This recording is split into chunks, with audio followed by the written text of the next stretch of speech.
আমি এখন আছি আটলান্টিক মহাসাগরের কিনারায়। এটা আটলান্টিক মহাসাগর বললেও ভুল হবে, কারণ এটা শান্তিনগর ঢাকা বেলিরোডের রাস্তা।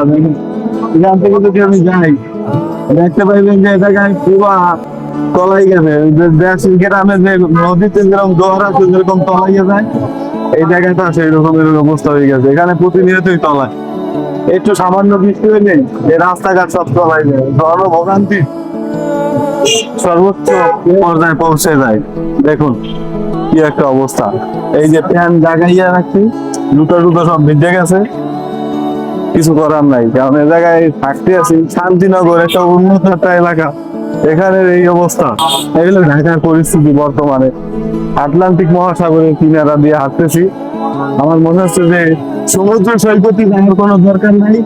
যারা সমুদ্রের ফেলটা নিতে চান, এই যে এরকম কালো পানি, মিশমিশে কালো, এই শান্তিনগর বেলিরোড আসেন তাহলে দেখতে পারবেন যে সমুদ্রের একটা ছোঁয়া। ভাই কেমন লাগতেছে ভাই? বিউটিফুল লাগতেছে। কক্সবাজারে ফিল পাইতেছি।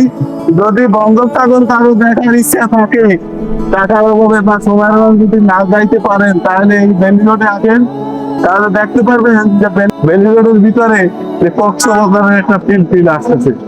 এই যে নিচ থেকে পানি ধুপ ধুপ করে উঠতেছে, এই যে আসল জায়গায় চলে আসলাম। তাই রে হাই, খুব একটা ভালো একটা জায়গা। এই যে গাড়িটা যাইবে, একটা ঢেউ সৃষ্টি হবে, কৃত্রিম ঢেউ। এই ঢেউতে পুরো শরীর ভিজে যাবে, কোনো টেনশনই নাই। ঢেউ তৈরি করা লাগে না, ঢেউ অটো হয়ে যায়, যে গাড়ি দেয় আর এটা ঢেউ তৈরি হয়ে যায়।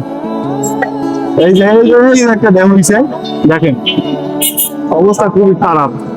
আপনারা যারা সমুদ্রে যান নাই, তারা এইখানে আসেন, সমুদ্রে টাকিল পাবেন।